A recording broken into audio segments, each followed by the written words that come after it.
छोटे से गांव धौलपुर में एक लड़का रहता था, अर्जुन। तेज तर्रार, बुद्धिमान और होशियार। स्कूल में उसके जवाब टीचरों को हैरान कर देते, खेल में उसका प्रदर्शन सबको पीछे छोड़ देता। लेकिन एक कमी थी, अनुशासन की। सुबह उठते ही अर्जुन का दिन आलस्य से शुरू होता। कभी स्कूल देर से, कभी होमवर्क अधूरा, कभी खेलने का समय पढ़ाई में घुस जाता और कभी पढ़ाई का समय मोबाइल में। उसके पिता विजय सिंह एक रिटायर्ड फौजी थे, कड़क अनुशासन वाले, एकदम समय के पाबंद। वो रोज अर्जुन से कहते, बेटा, तेज घोड़ा भी अगर लगाम के बिना दौड़े तो खुद को ही चोट पहुंचाता है।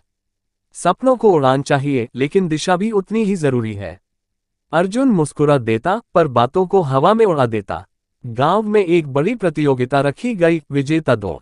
इनाम था एक चमचमाती गियर वाली साइकिल, जिस पर अर्जुन महीनों से नजर लगाए बैठा था। उसने सोचा, मैं तो सबसे तेज हूं, तैयारी की क्या जरूरत, एक दिन दौड़ लूंगा, जीत तो मेरी ही है। लेकिन गांव के बाकी लड़के राहुल, देव, इमरान महीनों से सुबह 5 बजे उठकर दौड़ते, खानपान का ध्यान रखते, नींद समय पर लेते। वो सिर्फ दौड़ नहीं रहे थे, वो अनुशासन में जी रहे थे। भीड़ तालियां बजा रही थी, माता पिता उत्साहित थे, अर्जुन आत्मविश्वास से भरा था। सीटी बजी, सभी दौड़े। अर्जुन ने शुरुआत में सबको पीछे छोड़ दिया, लेकिन आधे रास्ते पर उसका दम फूल गया, सांसें तेज, पैर भारी, शरीर थका हुआ।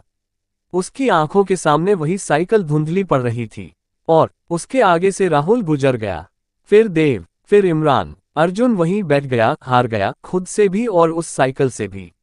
घर पहुंचकर वो चुपचाप अपने पिता के सामने गया और कहा, पिताजी, मैंने आज सिर्फ दौड़ नहीं हारी, मैंने समझा कि जीतने के लिए सिर्फ तेज दौड़ना काफी नहीं, नियमित दौड़ना जरूरी है।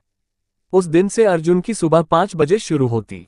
एक डायरी बनाई समय के साथ चलने की, कोई बहाना नहीं, कोई आलस नहीं।